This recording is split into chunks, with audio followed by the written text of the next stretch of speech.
If you know nothing about the game of euchre, this is the right video for you. In this video, I'm going to teach you the basics of euchre, and by the end of this video, I'll have you playing euchre. Hey everybody, this is Puzzling Games, where I teach all kinds of board games and card games and casino games and Rubik's Cube games and so much more. Euchre is actually becoming a really popular game these days, and in this one, I'm going to teach the basic rules of euchre, and then in the second half of this video, I'm going to go ahead and play a game of euchre. But I want to tell you that there is a new app that's gaining a lot of popularity called Euchre 3D. I also have a video on how to play Euchre 3D, which is euchre but with some slight variations. But with that said, in this video, we're just going to learn euchre. Now, before I get into it, I do want to say that there are so many variations to the game of euchre. I'm going to teach the basic version, but you may say, hey, we don't play that way if you know how to play. It's because this is one of these games that just has so many variations to it, but the main concept of it is all the same, so let's get into it. Euchre is a trick-taking game, and much like hearts, much like spades, much like bridge, which if you haven't seen my bridge videos on this channel, or if you haven't even seen my other channel, Puzzling Bridge, where I only teach bridge, euchre falls into that category of card game in the fact that it is a trick-taking game. I'm going to have a section coming up on just what trick-taking is and how to do a trick-taking game. So euchre is a game played with 4 players, and it's played in teams of 2. So you have a partner, and your opponents are partners, and you are sitting at a table where you are seated across from your partner, and your 2 opponents are seated across from each other.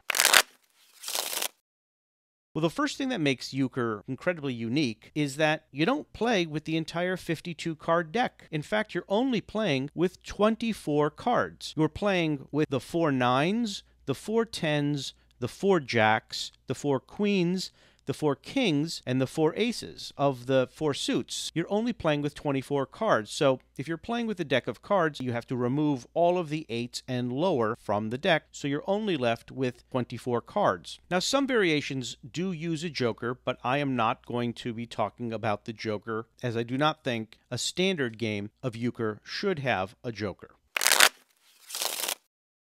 So the overall bird's eye view of euchre is much like other trick-taking games in the fact that there's going to be 4 steps. Number 1 is the dealing. Number 2 is bidding, or in the case of euchre, it's not bidding, it's naming the trump suit, which I'll get to in a second. Part 3 is the actual playing of the game, and part 4 is the scoring. So let's take each of those right now and discuss it.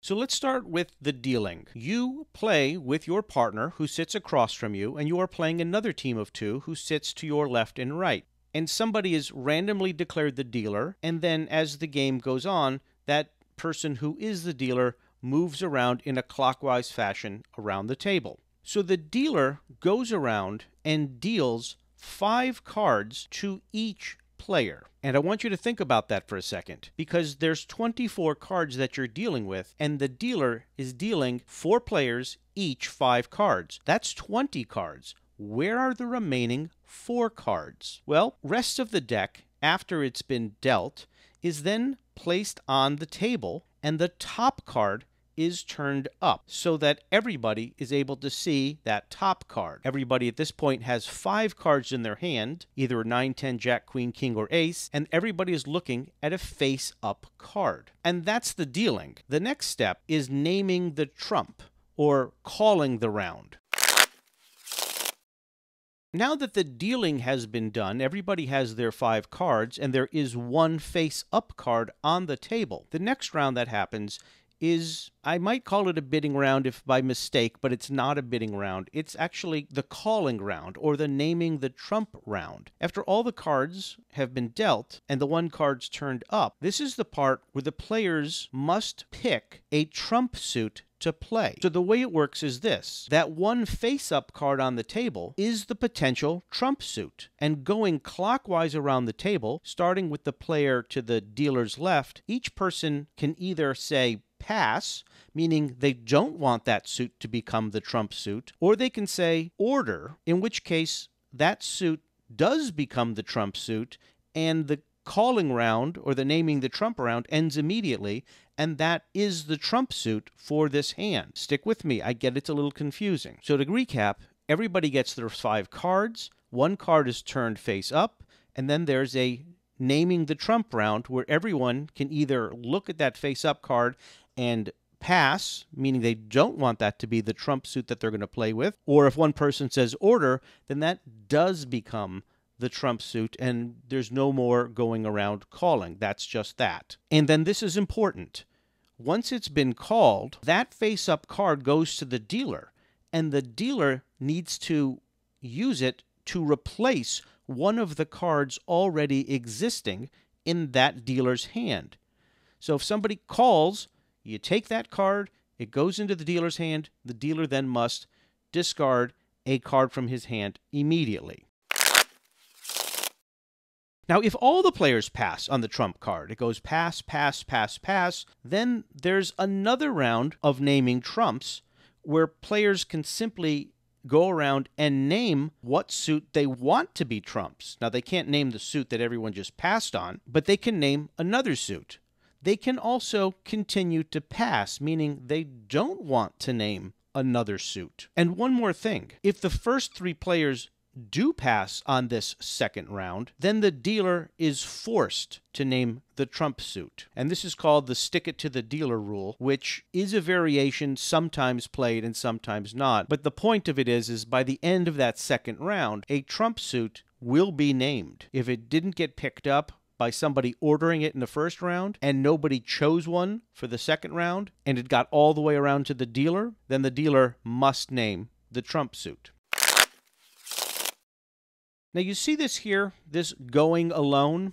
I need to talk about this too. See, the player who orders up trumps or names trumps is also allowed to play alone, meaning even though you're playing with your partner across the table, you can choose to play alone. So basically, if a player says that he wants to go it alone, his partner puts down the cards on their table and they don't participate in this hand at all, in this round. Now, why would somebody do that? When we get to scoring, you'll see that playing alone can help you score more points, and there's a little more to it than that, but let's move ahead and I'll get to that later.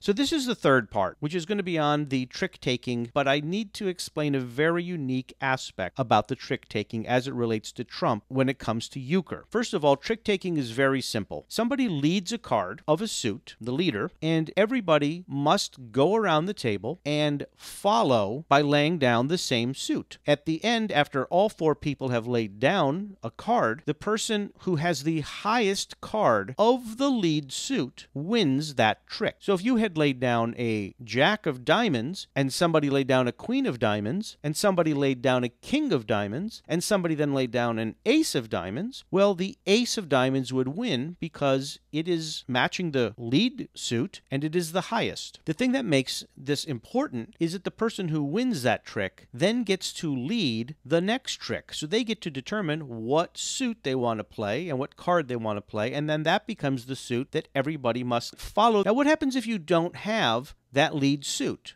Well, you can throw down any card you want, but it's essentially throwing away a card and losing. If you can't follow the suit, you throw away another suit, but you are essentially throwing away a card. That is trick-taking in a nutshell. But things get more complicated when you add a trump suit.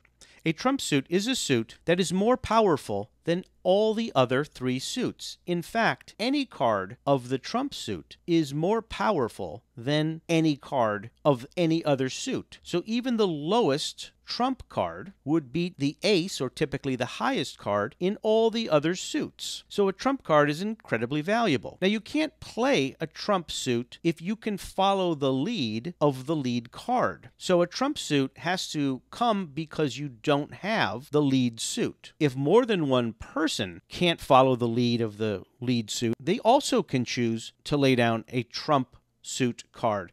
And in that case, the highest card in the trump suit would win that trick. So just to reiterate here, a lead card in a suit, everybody must follow suit, and the highest of that suit wins the trick. If you do not have that lead suit, you can put another suit down, but it's essentially a losing trick. You can lay down a trump suit and you will win the trick because you've trumped everything. If there's more than one trump card played in the hand, then the highest trump wins, which leads me to the most important thing that you need to know about euchre.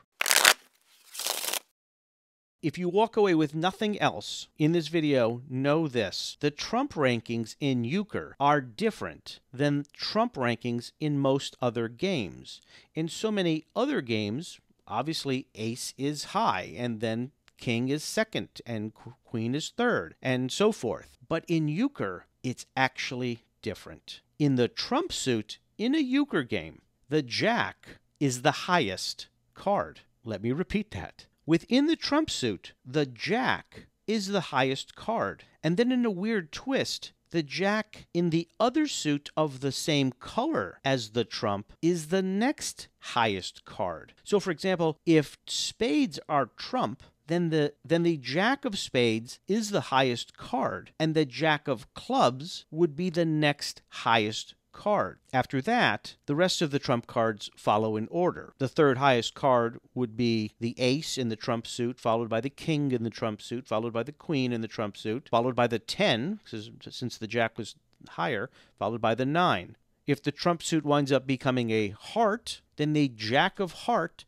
is the highest trump card. The second highest card is the jack of diamonds, since it's the matching card, the red card, followed then by the ace of hearts, the king of hearts, the queen of hearts, the 10 of hearts, and the 9 of hearts. This is what makes euchre unique. This is what makes euchre fun, and this is the big twist that we'll be getting to.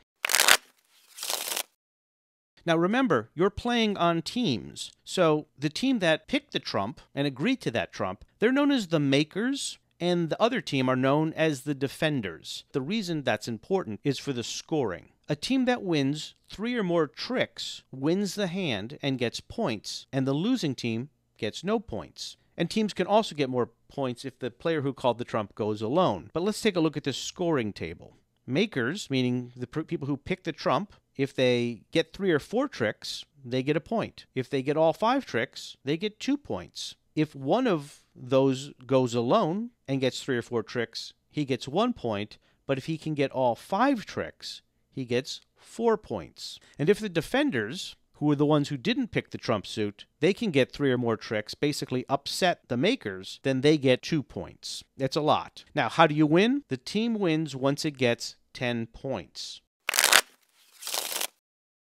Let's go ahead and play and walk through a game. I'm on the bottom. My partner is here on the top. We are playing 2 opponents here on the left and right side. The first person to be the dealer is on the left here, and see there's a D there that lets you know that that's the dealer. The dealer has shuffled the cards, dealt 5 cards to all of us, and placed a top card up on the table. It's here. It's this Queen of Hearts. And now it's time to go around and determine if we would like that heart to be the trump suit. My partner passed. The person to my right, my opponent, passed.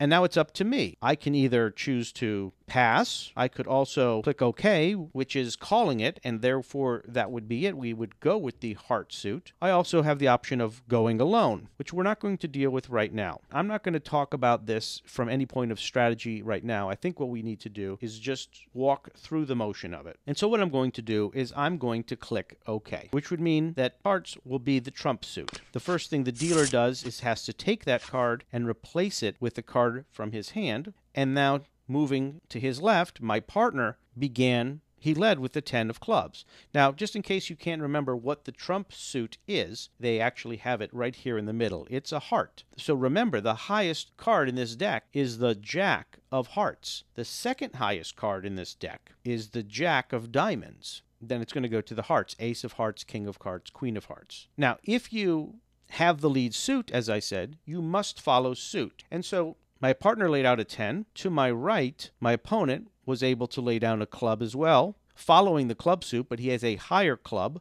It's up to me now. If I have a club, I must follow suit, and I do. In fact, this game actually shades out everything you can't play, which, because I have a club, it's only showing me the club which I must play. So I will play my club. So the dealer then plays a king of spades. He must not have any clubs, so he has laid down a spade, and he did not win that trick. I won that trick. You can see it's down here with me, and you can see we have won. We have won one trick of the 5 tricks we are going to play. And now it's my turn to lead another trick. And for no random reason, I'm going to play my ace of spades. If you have a spade, you must go around the table and follow suit. At the end, I have the ace of spades. It looks like left and right has both thrown away diamonds, so therefore I won that second trick, and so I get to lead the next trick. I'll play my other spade, my 10 of spades. Well, the person to my left played the trump suit, but they didn't play the jack, they played the queen. That means they are out of spades, and my partner is also out of spades, and so he played a higher heart. He played a king of hearts, and the person to my right threw it away. So my partner won. We now have 3, and my partner gets to lead on the next one. So he leads with a diamond, a queen of diamonds. The person to the right is able to make a higher diamond. I don't have a diamond, but I have 2 hearts, so I'm going to play one of them. They are trump suits because they are the heart, and left wins that trick. Why is that? Remember what I said, the most powerful card is the trump suit jack, and the second most powerful card is the same colored jack. So the most powerful card is the jack of hearts. The second most powerful card is that jack of diamonds, which he played and won that trick. Now he's playing the last of the 5 tricks. He's playing that jack of hearts, which is the most powerful card, and he's going to win that. So at the end of the day, my partner and I won 3 tricks, and my opponents won 2. So let's just go back and look at that scoring. My team, the makers, took 3 tricks and got 1 point, and the defenders got 2 tricks, so they got 0 points. We got 1 point for making the 3 tricks, and we go to the next round. Remember, we're playing to 10. Now let me talk also about the dealing. To be honest, I just do a standard deal where I go around and deal to everybody. Specifically in euchre, there's a special way that it's dealt. The 5 cards are dealt to each person, but it's done in groups of 2, then 3, or it could be 3, then 2. So in other words, you go around the table 2, 2, 2, 2, 3, 3, 3, 3, or 3, 3, 3, 3, then 2, 2, 2, 2. I do not know the reason for this, but it's part of the dealing rules of euchre, and personally, I just go around and deal normally 5 cards to everybody one at a time. If somebody is watching this video and knows why the rules of euchre have you dealing 2 at a time and 3 at a time, or 3 at a time and 2 at a time, I would love to know. It's one of the things that I've never understood. Now, this video is for the beginner who knows nothing about euchre. There is another video that I can make on more advanced strategies on how to play and win at euchre, and that will be if you are interested in it and you let me know in the comments.